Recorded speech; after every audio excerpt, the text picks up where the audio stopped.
ये शुद्ध रूप से ये यात्रा मुसलमान जोड़ो पार्ट 2 यात्रा है और इससे सबसे बड़ा नुकसान इंडी गठबंधन की इनके अलायंस को होगा, जिसमें कोई चुनावी यात्रा नहीं है। सामाजिक, आर्थिक और राजनीतिक न्याय दिलाने के लिए हम आर्थिक न्याय दिलाने के लिए 55 साल तक क्या भूजा खा रहे थे। तो इसी यात्रा के दौरान इंडी अलायंस की चिता सज जाएगी, आग देने राहुल गांधी आ जाएंगे मार्च के जब यात्रा खत्म होगी। वहां पे लोगों के घावों पे मलहम लगाने की जरूरत है, जो प्रधानमंत्री के नेतृत्व में हम लोग कर रहे हैं। आपकी तरह उन जख्मों पे नमक छिड़कने नहीं जाते हैं। जिसने राम लल्ला को झोपड़ी में बांध के रखा, जिसने राम लल्ला का सपना नहीं पूरा होने दिया, जिसके वकील कोर्ट में कहते थे कि हुजूर 19 का चुनाव प्रभावित हो जाएगा। कांग्रेस राहुल गांधी को पीएम बनाकर छोड़े। राहुल गांधी को फिर से एक बार 2024 के लिए न्याय यात्रा से लॉन्च कर दिया है कांग्रेस। चाहे इससे इंडिया अलायंस के दल खुश रहे या नाराज, इससे कांग्रेस को कोई फर्क नहीं पड़ता। इसी पे जोरदार डिबेट, जिसमें अजय आलोक ने न्याय यात्रा की पोल ही खोल कर रखी। तो आज जो यात्रा शुरू हुई है ये न्याय यात्रा है और ये यात्रा कहीं भी राजनीतिक दृष्टिकोण से यदि इसको देखेंगे तो ये कोई चुनावी यात्रा नहीं है। सामाजिक, आर्थिक और राजनीतिक न्याय दिलाने के लिए जो हमारे संविधान की प्रस्तावना में है, कहीं ना कहीं उससे जुड़ा हुआ ये पूरा कार्यक्रम है। जिस तरह से पिछले 10 साल में भाजपा के शासन में अन्याय हुआ है, युवाओं पर अन्याय, महिलाओं पर अन्याय, जिस तरह से गरीबों पर अन्याय, आय की असमानता बढ़ी है और जिस तरह लगातार जीएसटी की मार, कहीं एमएसई पर मार, कहीं बड़े पूंजीपतियों को बड़ी राहत दे दी गई और छोटे जो मध्यम वर्ग के उद्योगपति थी उनको कहीं ना कहीं सिस्टम से बाहर कर दिया। यदि राम मंदिर की बात आती है तो एक तरह से वो धार्मिक परिदृश्य में उसको सोचना चाहिए था। हमारे सभी धर्मगुरुओं ने यदि ये बात कह रहे हैं कि पौष माह में नहीं होना चाहिए, जिस तरह से उसके मुहूर्त नहीं है, जिस तरह से अभी पूर्ण रूप से मंदिर का निर्माण नहीं हुआ है और बावजूद उसका उद्घाटन 22 तारीख किया गया है, तो कहीं ना कहीं भाजपा इस पर राजनीति कर रही है। कांग्रेस पार्टी का इससे कोई लेना देना नहीं है। हम तो कहते हैं कि राम सबके हैं, सब में निवास करते हैं और अयोध्या में आज से नहीं सदियों से वास करते हैं। हमें लगता है कि राम के नाम पे जो सियासत करते हैं उनको ये सोचना चाहिए कि राम, भगवान राम सियासत के लिए नहीं, भगवान राम। मौसम से कांग्रेस को मोहब्बत है, हमें कोई दिक्कत नहीं है। मौसम से तो कांग्रेस को मोहब्बत है, मौसम मुसलमान। ये मुसलमान जोड़ो यात्रा पार्ट 2 इसलिए निकाला गया है। मुझे आश्चर्य लगता है पिताजी, भाई कांग्रेस के मेरे भाई मेरे मित्र बोल रहे थे कांग्रेस डिरेल्ड हो गई है क्या? ये राजनीतिक यात्रा नहीं है, ये सामाजिक न्याय, आर्थिक न्याय, राजनीतिक न्याय दिलाने के लिए यात्रा है। ये राजनीतिक पार्टी है ना कि एनजीओ बन गई है कांग्रेस। राजनीतिक पार्टी यात्रा निकलता है, राजनीतिक इसके निहार्थ नहीं हो गए, डिरेल्ड हो गए क्या आप लोग? 55 साल जो राज कर चुकी जो पार्टी इस देश पर, वो अब बात करती है कि हम राजनीतिक न्याय दिलाने निकले हैं, हम सामाजिक न्याय दिलाने निकले हैं, हम आर्थिक न्याय दिलाने निकले। 55 साल तक क्या भूजा खा रहे थे? क्या बोलते हैं सोच के तो बोला कीजिए। यही सब सिखा के राहुल गांधी डिरेल्ड खुद है। वक्ता का हाल देखिए, शब्दों खुद राहुल गांधी डिरेल्ड है। मुसलमान जोड़ो पार्ट 2 यात्रा है ये। और मैं आपको बता देता हूँ, ये घमंडिया गठबंधन, अरे बीच में नहीं भाषा का थोड़ा मर्यादा रखिए, आपके नहीं बोल रहे हैं। ये घमंडिया गठबंधन की चिता इसी यात्रा में निकल जाएगी। व्यक्ति है ये जो जा रहे हैं ना, इससे हमारा कोई मतलब नहीं है। देखिए आप बीच में क्यों बोल रहे हैं? आप तो बीच में नहीं बोलते हैं, बीच में मत बोलिए ना, सुनिए। नहीं मैं बीच में नहीं, अरे अपनी बारी में भाषा की बात किया। रुक जाइए जरा, इतना व्याकुलता क्यों है? मेरी भाषा बहुत सही है। आप जो ऐसी बात बोल रहे थे तो सर यही लगता है कि पार्टी डिरेल्ड हो गई। उसके तर्क भी हो सकते हैं। 55 साल राज करने के बाद ये सब भाषा बोलेगा तो कोई ध्यान देता है भाजपा में। अच्छा मैं अपनी बात कर लूं? अच्छे लोग पिताजी मैं अपनी बात कर लूं? ये शुद्ध रूप से ये यात्रा मुसलमान जोड़ो पार्ट 2 यात्रा है और इससे सबसे बड़ा नुकसान इंडी गठबंधन की इनके अलायंस को होगा, जिसकी परिणति हमें कल दिख गई। जब ना ममता आई, ना उद्धव आए, ना अखिलेश आए, ना नीतीश आए, कोई नहीं आएगा क्योंकि सबको मुसलमान वोट जाने का खतरा है। और कांग्रेस जानती है कि अगर गठबंधन में उसे सम्मानजनक सीट नहीं मिली, हम अकेले लड़ेंगे तो मुस्लिम वोट एक तरफा उसको वोट देते।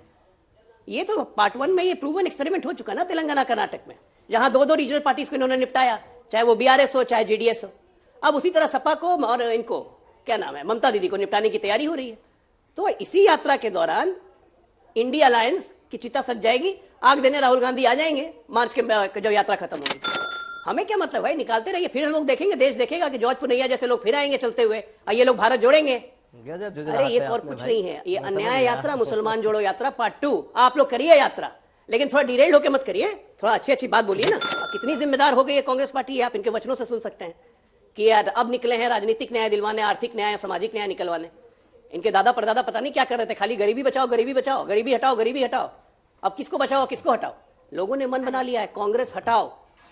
आप कुछ ना भी ये सब यात्रा निकालिए, फिर देशद्रोहियों के साथ मिलकर आप इधर उधर घूमेंगे, फिर एक नाटक शुरू होगा। रोज दिन मीडिया का कवरेज आपको चाहिए, लेते रहिए आराम से। और राम मंदिर के बारे में आप बोलेंगे, अजय उपाध्याय जी, जिसने राम लल्ला को झोपड़ी में बांध के रखा, जिसने राम लल्ला का सपना नहीं पूरा होने दिया, जिसके वकील कोर्ट में कहते थे कि हुजूर 19 का चुनाव प्रभावित हो जाएगा, इसकी सुनवाई बाद में कीजिए। आलोक जी अभी आप राम लल्ला को बोलने लायक हैं? आपके नेता जो खुद हिंदू नहीं है, राहुल गांधी हिंदू हैं। क्यों जाएंगे प्रधानमंत्री मणिपुर? प्रधानमंत्री मणिपुर को प्रधानमंत्री एक बार भी आपकी चिंता करने के लिए नहीं आते विपक्ष के तौर पर। हम देखिए, हमने अपनी यात्रा की शुरुआत यहाँ से की है, हम सोच रहे हैं आपके बारे में। गैर जिम्मेदाराना बयान देने में राहुल गांधी का कोई सानी नहीं है। मणिपुर जब ये घटना हुई, गृह मंत्री कितने दिन जाके रहे? गृह मंत्री किसके कहने पे गए थे? 4 दिन गृह मंत्री वहां रह के आए, एक एक चीज कंट्रोल कर रहे हैं, एक एक चीज की जानकारी प्रधानमंत्री को है, मुख्यमंत्री खुद लगे हुए हैं, डायरेक्टली हर चीज डील हो रहा है। प्रधानमंत्री क्यों नहीं गया? टूरिज्म करने जाएंगे क्या वहां पे लोगों के घावों पे मलहम लगाने की जरूरत है, जो प्रधानमंत्री के नेतृत्व में हम लोग कर रहे हैं। आपकी तरह उन जख्मों पे नमक छिड़कने नहीं जाते हैं।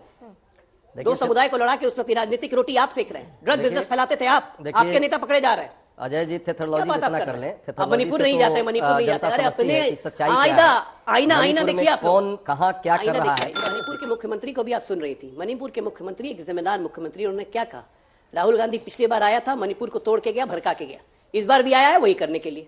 एक मुख्यमंत्री के मुंह से जब इतनी जिम्मेदारी भरे शब्द निकल जाते हैं तो मुझे लगता है कि अपनी जिम्मेदारी का एहसास होना चाहिए कांग्रेस पार्टी को। किसके दादा परदादा क्या किया वो पूरा देश जानता है। अभी मैं व्यक्तिगत तौर पे नहीं कहना चाहता किसी को, अब इनके माँ पिताजी भी किस पार्टी में पहले थे और कहाँ से हैं इस पर नहीं, लेकिन दादा परदादा तो ये भी व्यक्तिगत टिप्पणी किसी पर कर रहे हैं। हाँ, इनके यदि डीएनए की बात की जाएगी तो डीएनए जरूर दादा परदादा इनका जो है अंग्रेजों के साथ थे। जब लड़ाई लड़ रहे थे देश की स्वतंत्रता की और देश के नागरिकों के न्याय की, वही न्याय की लड़ाई फिर हम लड़ रहे हैं और फिर अंग्रेजियत की तरह काम कर रहे हैं। अभी भी इनकी मानसिकता अंग्रेजों की मानसिकता से ही मिलती है, इसीलिए थेथोलॉजी कर रहे हैं और तर्क नहीं है तो तर्कहीन बात कर रहे हैं। भाई न्याय से क्यों आपको इतना दर्द होता है? अन्याय ही सिर्फ करेंगे, न्याय देने में आपको कहां गए थे न्याय बनाने के लिए? ठीक है, 10 सालों में जिस तरह बेरोजगारी महंगाई बढ़ी, इससे क्या आपको कोई चिंता नहीं है? क्रिसमस और नया साल मनाने कहां गए थे? पति मित्र का 1% लोगों की संपत्ति इस देश के 40 रामलला के दर्शन करने तो नहीं जा रहे हैं, इस पर कभी चर्चा नहीं किया। रामलला के दर्शन करने तो नहीं जा रहे हैं, क्रिसमस मनाना याद रहा, कैरोल गाना याद रहा है ना। पूरे जो है रामलला की बात 50% लोग हैं, उनकी संपत्ति मात्र 3% रह गई। ऐसा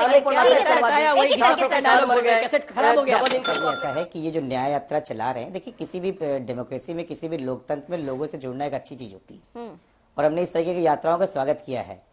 बट परेशानी यह है कांग्रेस ने इस यात्रा को देर से शुरू किया है। जिस तरीके से उत्तर प्रदेश में ये आ रही है, उससे पहले हम लोगों ने कहना था कि पहले आप सीट शेयरिंग कर लीजिए, हम एक प्लेटफॉर्म पे खड़े हो जाएं, हम आपके साथ में आएंगे।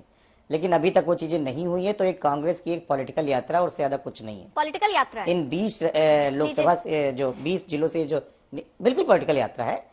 कांग्रेस की यात्रा जहां पे 2 महीने बाद लोकसभा का चुनाव होना है, सभी पार्टीज अपने जो है चुनावी पार्लियामेंट्री सेगमेंट्स में काम कर रही हैं, वोटों पे काम कर रही हैं, बूथ पे काम कर रही हैं, वहां अचानक इस यात्रा का क्या मतलब है?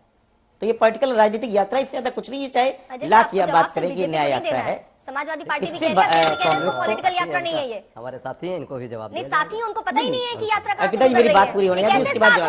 आशुतोष जी मेरी बात। कांग्रेस ने 22 जनवरी प्राण प्रतिष्ठा निमंत्रण को ठुकराकर कांग्रेस ने एक बार फिर साबित कर दिया कि वह सनातन धर्म का कट्टर विरोधी है।